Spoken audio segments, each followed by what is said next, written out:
jusqu'à la fin. Au nom de Jésus, Amen. Bon, mes frères et sœurs, chers amis, bonsoir. Moi, te juste bay un Seberto numéro qui va chanter, mais opérateur a te dit m'balo minute. Et moi, un Seberto tout commencé à chanter, sans que moi, pas de faire introduction. Donc, moi, quitte le chanter, moi, pas découper les. Moi, saluer nous, comme nous y est. C'est toujours un plaisir pour nous, ensemble avec nous, à Soya, dans lecture parole bon Dieu. Merci beaucoup, Ancien Bertoni. Nous avons commencé la lecture nous à Soya dans Job chapitre 12. Job prit la parole et dit, on dirait en vérité que le genre humain c'est vous, et qu'avec vous doit mourir la sagesse. J'ai tout aussi bien que vous de l'intelligence. Moi, je ne vous suis point inférieur. Et qui ne sait les choses que vous dites? Je suis pour mes amis un objet de raillerie. Quand j'implore le secours de Dieu, la justice, l'innocent, un objet de raillerie. Au malheur, le mépris, c'est la devise des heureux. À celui dont le pied chancelle est réservé le mépris. Il y a paix sous la tente des pillards, sécurité pour ceux qui offensent Dieu. Pour quiconque se fait un Dieu de sa force. Interroge les bêtes, elles t'instruiront. Les oiseaux du ciel, ils te l'apprendront. Parle à la terre, elle t'instruira. Et les poissons de la mer te le raconteront. Qui ne reconnaît chez eux la preuve que la main de l'Éternel a fait toutes choses? Il tient dans sa main l'âme de ceux qui vivent, le souffle de toute chair d'homme. L'oreille ne discerne-t-elle pas les paroles, comme le palais savoure les aliments? De les vieillards se trouve la sagesse, et dans une longue vie l'intelligence. En Dieu réside la sagesse et la puissance. Le conseil et l'intelligence lui appartiennent. Ce qu'il renverse ne sera point rebâti. Celui qui enferme ne sera point délivré. Il retient les eaux et tous ceux dessèche. Il les lâche et la terre en est dévastée. Il possède la force et la puissance. Il maîtrise celui qui s'égare ou fait égarer les autres. Il emmène captifs les conseillers. Il trouble la raison des juges. Il délie la ceinture des rois. Il met une corde autour de leurs reins. Il emmène captifs les sacrificateurs. Il fait tomber les puissants. Il ôte la parole à ceux qui ont de l'assurance. Il prive de jugement les vieillards. Il verse le mépris sur les grands. Il relâche la ceinture des forts. Il met à couvert ce qui est caché dans les ténèbres. Il produit à la lumière l'ombre de la mort. Il donne de l'accroissement aux nations et il les anéantit. Il les entend au loin et il les ramène dans leurs limites. Il enlève l'intelligence aux chefs des peuples. Il les fait errer dans les déserts sans chemin. Il tâtonne dans les ténèbres. Il ne voit pas clair. Il les fait errer comme des gens ivres. Job chapitre 13. Voici, mon œil a vu tout cela. Mon oreille l'a entendu et y a pris garde. Ce que vous savez, je le sais aussi. Je ne vous suis point inférieur, mais je peux parler au Tout-Puissant. Je peux plaider ma cause devant Dieu, car vous n'imaginez que des faussetés. Vous êtes tous des médecins de néant. Que n'avez-vous gardé le silence? Vous auriez passé pour avoir de la sagesse. Écoutez, je vous prie, ma défense et soyez attentifs à la réplique de mes lèvres. Direz-vous en faveur de Dieu ce qui est injuste, et pour le soutenir, alguerez-vous les faussetés? Voulez-vous avoir égard à sa personne? Voulez-vous plaider pour Dieu? S'il vous sent, vous approuvera-t-il? Ou le tromperez-vous comme on trompe un homme? Certainement, il vous condamnera et vous n'agissez en secret que par égard pour sa personne. Sa majesté ne vous épouvantera-t-elle pas? Sa terreur ne tombera-t-elle pas sur vous? Vos sentences sont des sentences de cendre, vos retranchements sont des retranchements de boue. Taisez-vous, laissez-moi, je veux parler. Il m'en arrivera ce qu'il pourra. Pourquoi cesserais-je ma chair entre les dents? J'exposerai plutôt ma vie. Voici, il me tuera. Je n'ai rien à espérer, mais devant lui je défendrai ma cause. Cela même peut servir à mon salut, car un impie n'ose paraître en sa présence. Écoutez, écoutez mes paroles, prêtez l'oreille à ce que je vais dire. Me voici prête à plaider ma cause. Je sais que j'ai raison. Quelqu'un disputera-t-il contre moi? Alors je ne me tais et je veux mourir. Seulement accorde-moi deux choses, et je ne me cacherai pas loin de ta face. Retire ta main du dessus de moi, et que tes erreurs ne me troublent plus. Puis appelle et je répondrai. Ou si je parle, réponds-moi. Quel est le nombre de mes iniquités et de mes péchés? Fais-moi connaître mes transgressions et mes péchés. Pourquoi caches-tu ton visage et me prends-tu pour ton ennemi? Veux-tu frapper une feuille agitée? Veux-tu poursuivre une paille desséchée? Pourquoi m'infliger d'amères souffrances, me punir pour des fautes de jeunesse? Pourquoi mettre mes pieds dans les ceps, surveiller tous mes mouvements, tracer une limite à mes pas, comme mon corps tombe en pourriture, comme un vêtement que dévore la terre. Job chapitre 14. L'homme né de femme, sa vie est courte sans cesse d'agiter. Il naît, il est coupé comme une fleur. Il fuit et disparaît comme une ombre. Et c'est sur lui que tu as l'œil ouvert, et tu me fais aller en justice avec toi. Comment de net souillé sortira-t-il un homme pur? Il n'en peut sortir aucun. Si ses jours sont fixés, si tu as compté ses mois, si tu en as marqué le terme qu'il ne pourra franchir, détourne de lui les regards et donne-lui du relâche, pour qu'il ait au moins la joie du mercenaire à la fin de sa journée. Un homme a de l'espérance. Quand on la coupe, il pousse. Il produit encore des rejetons.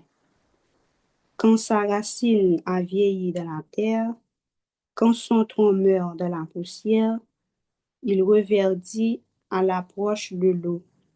Il pousse des branches comme une jeune plante. Mais l'homme meurt et il perd sa force. L'homme expire et où est-il? Les eaux des lacs s'évanouissent, les fleuves trahissent et se dessèchent. Ainsi l'homme se couche et ne se relèvera plus. Il ne se réveillera pas tant que les cieux subsisteront. Il ne sortira pas de son sommeil. Oh, si tu voulais me cacher dans le séjour des morts, m'y tenir à couvert jusqu'à ce que ta colère fût passée, et me fixer en termes auxquels tu te souviendras de moi. Si l'homme une fois mort pouvait revivre, j'aurais de l'espoir tout le temps de mes souffrances, jusqu'à ce que mon état vînt à changer. Tu appellerais alors et je te répondrai. Tu languirais après l'ouvrage de mes mains. Mais aujourd'hui, tu comprends mes pas. Tu as l'œil sur mes péchés. Mes transgressions sont scellées et un faisceau, et tu imagines des iniquités à ma charge. La montagne s'écroule et périt. Le rocher disparaît de sa place. La pierre est broyée par les eaux, et la terre emportée par leur courant. Ainsi tu détruis l'espérance de l'homme. Tu es sans cesse à l'assaillir, et il s'en va. Il te défigure, puis tu le renvoies. Que ses fils soient honorés, il n'en sait rien. Qu'il soit sans l'abaissement, il l'ignore. C'est pour lui seul qu'il éprouve de la bouche de son corps.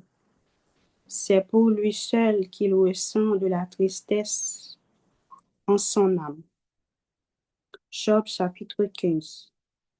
Eliphaz de Théman prit la parole et dit, le sage répond-il par un vain savoir? Se gonfle-t-il la poitrine devant d'Orient?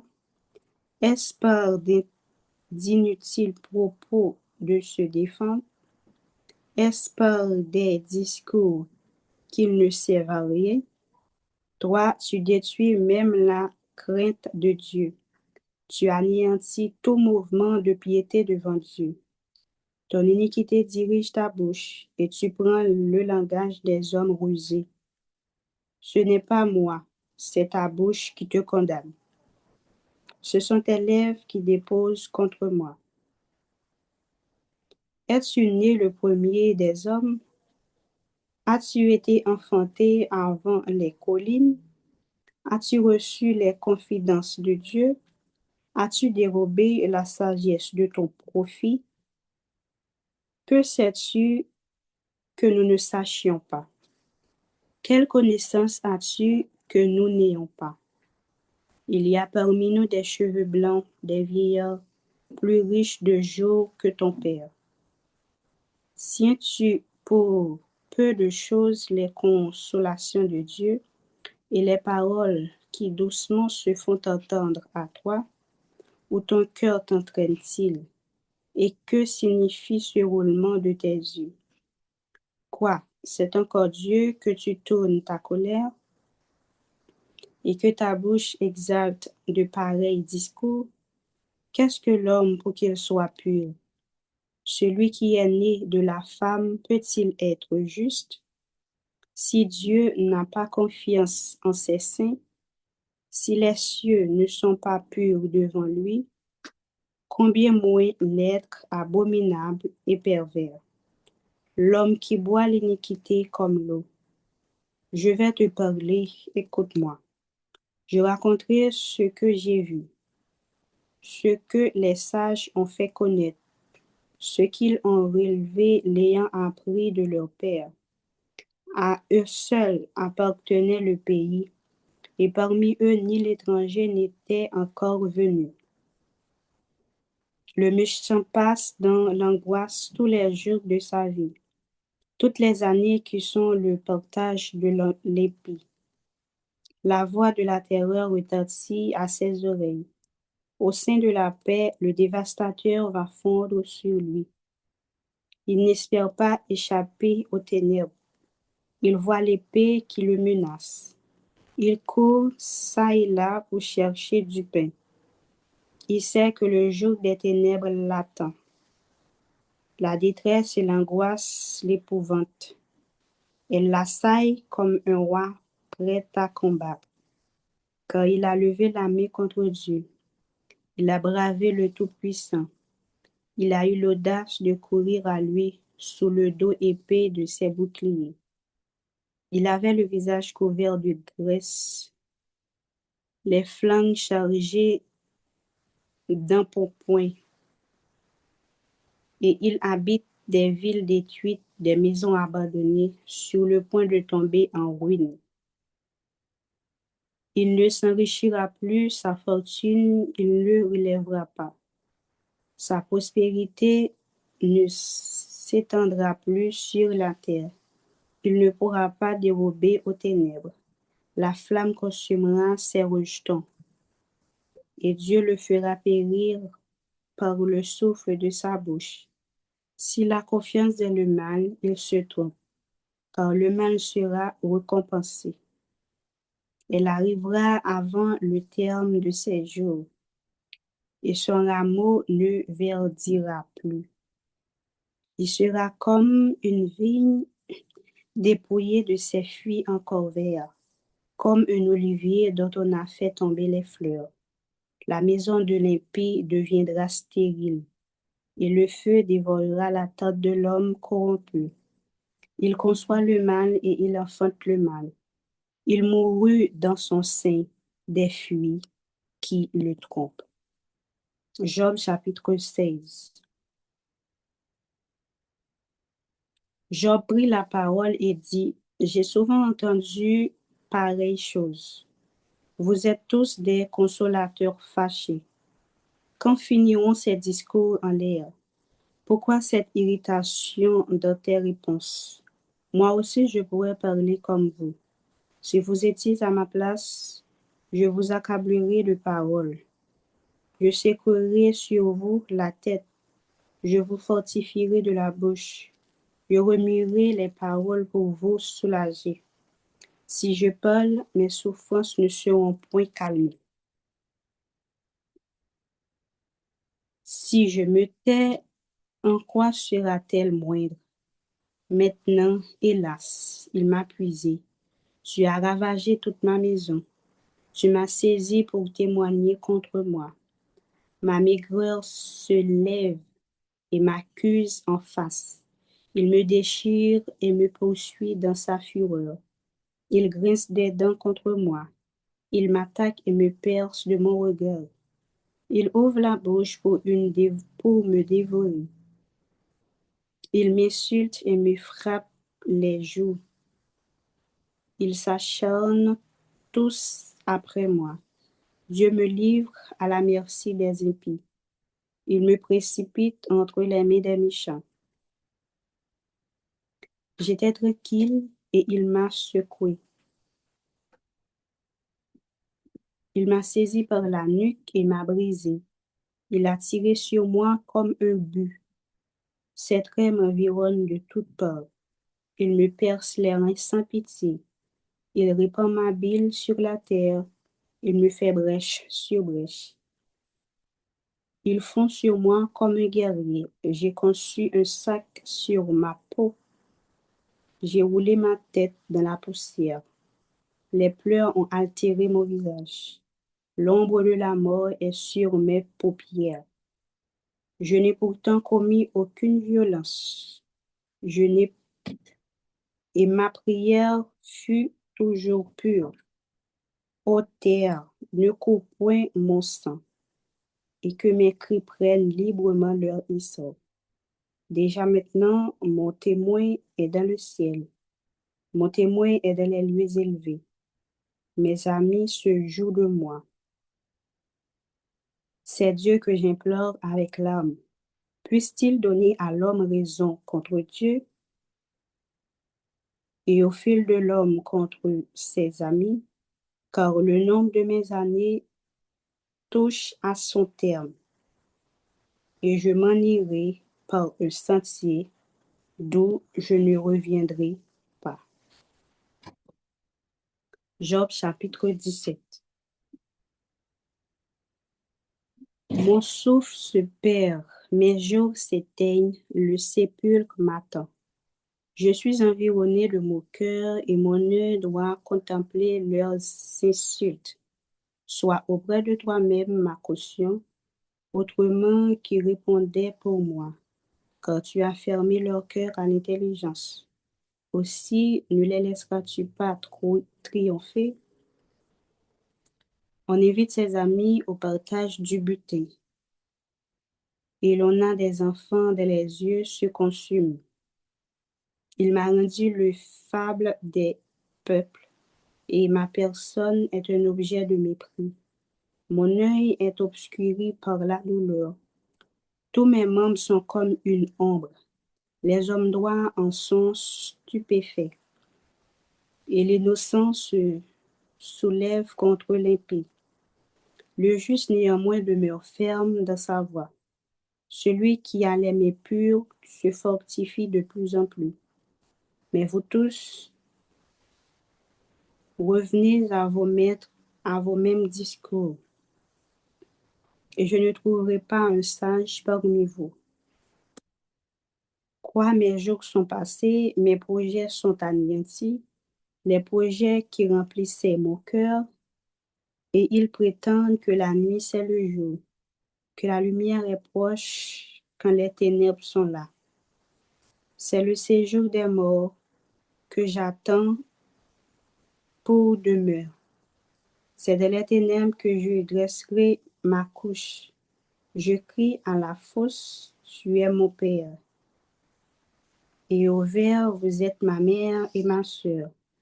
Mon espérance, où donc est-elle? Mon espérance, qui peut la voir? Elle descendra vers les portes du séjour des morts, quand nous n'irons ensemble reposer dans la poussière.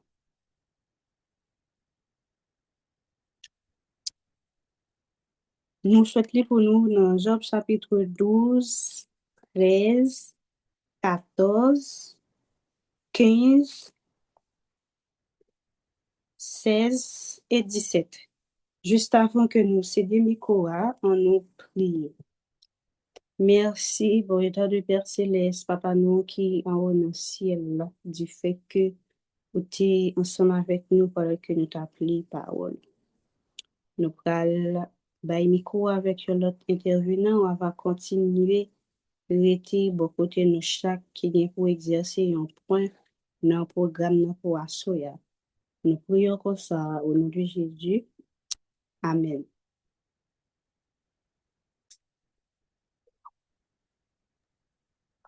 Je dis un grand merci avec